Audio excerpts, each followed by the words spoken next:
membuat Nabi Muhammad merasa sangat sedih. Dan atas kesedihan Rasulullah inilah Allah memberikan pertolongan kepada Nabi berupa Isra. Dari penjelasan di atas, tergugah hati saya untuk menyampaikan pidato dengan judul Turunnya Perintah Salat dalam Peristiwa Isra. Hadirin yang berbahagia, pada saat ini tanggal 27 Rajab atau 8 Maret kita sama-sama memperingati peristiwa Isra. Sebenarnya apa yang dimaksud dengan Isra Mi'raj? Isra secara bahasa adalah perjalanan malam. Sedangkan menurut istilah, Isra adalah perjalanan yang dilakukan oleh Nabi Muhammad SAW pada suatu malam dari Masjidil Haram menuju Masjidil Aqsa.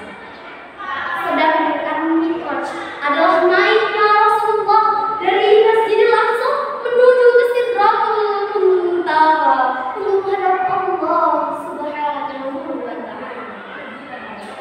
Sebagaimana firman Allah dalam Quran surat Al-Isra ayat 1 yang berbunyi, A'udzubillahi minasyaitonirrajim. Bismillahirrahmanirrahim. Subhanalladzi asra bi'abdihi laylan minal masjidil haram ilal masjidil aqsa alladzi barakna hawlahu ila ayat, yang artinya Maha Suci Allah yang telah memperjalankan hambanya Muhammad pada malam hari dari Masjidil Haram menuju Masjidil Aqsa yang telah kami berkahi sekelilingnya. Quran surat Al-Isra ayat 1. Hadirin yang berbahagia, dalam perjalanan Isra Mi'raj ini, malaikat mendatangi beliau dengan membawa burak. Kemudian malaikat Jibril menaikkan beliau ke atas burak, lalu mengajaknya bepergian dari Masjidil Haram menuju Masjidil Aqsa, lalu naik ke Sidratul Muntaha. Dan selama masa perjalanan, beliau bertemu dengan nabi-nabi sebelumnya. Di langit pertama, beliau bertemu dengan Nabi Adam. Di langit kedua, beliau bertemu dengan Nabi Isa dan Nabi Yahya. Di langit ketiga, beliau bertemu dengan Nabi Yusuf. Di langit keempat, beliau bertemu dengan Nabi Idris. Di langit kelima, beliau bertemu dengan Nabi Harun. Di langit keenam, beliau bertemu dengan Nabi Musa. Dan di langit ketujuh, beliau bertemu dengan Nabi Ibrahim alaihissalam. Dan disinilah beliau diperlihatkan Baitul Maqmur yang setiap harinya selalu dimasuki oleh 70.000 malaikat yang tidak keluar lagi darinya. Kemudian Nabi naik ke Sidratul Muntaha untuk menghadap Allah Subhanahu wa Ta'ala. Dan disinilah turunnya perintah melaksanakan salat sebanyak 50 kali.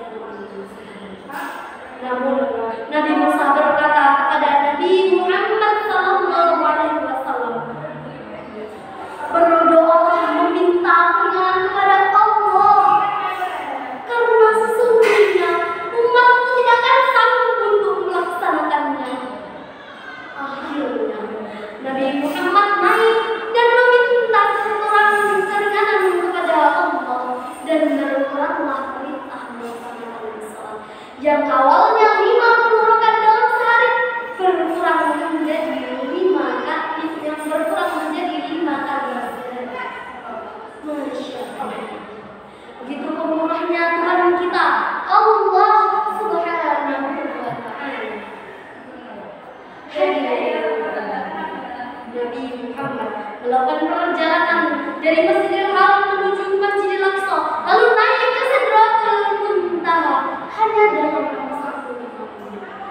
Hal ini sungguh di luar nalar dan tidak bisa dicerna oleh akal pikiran.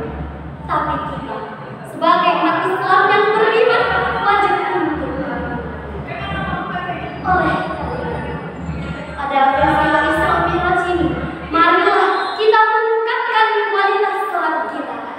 yang awalnya sholatnya masih suka bolong-bolong, sekarang kerjanya misi sopir kosong. Yang awalnya sholatnya masih suka nanti aja, sekarang berazan udah siap-siap ke Allah. Yang awalnya sholatnya masih suka melirik kemana-mana, sekarang pandangannya hanya lurus ke sajadah saja. Oleh karena hadirin yang berbahagia, yang perlu selalu kita ingat adalah ingatlah perjuangan yang mempertahankan agama Allah, segala kesabaran serta pengorbanan Rasulullah. Ya Nabi salam alaik, ya Rasul salam alaik, ya Nabiullah ya Rasulullah salam alaik. Kau adalah penerangan menyamai kegelapan, nafsukan selalu tertanam. Sekian dari saya. Jalan-jalan naik sepeda pakai topi di kepala. Terima kasih atas perhatiannya dan mohon maaf atas segala kekurangannya. Wabillahi taufiq wal hidayah.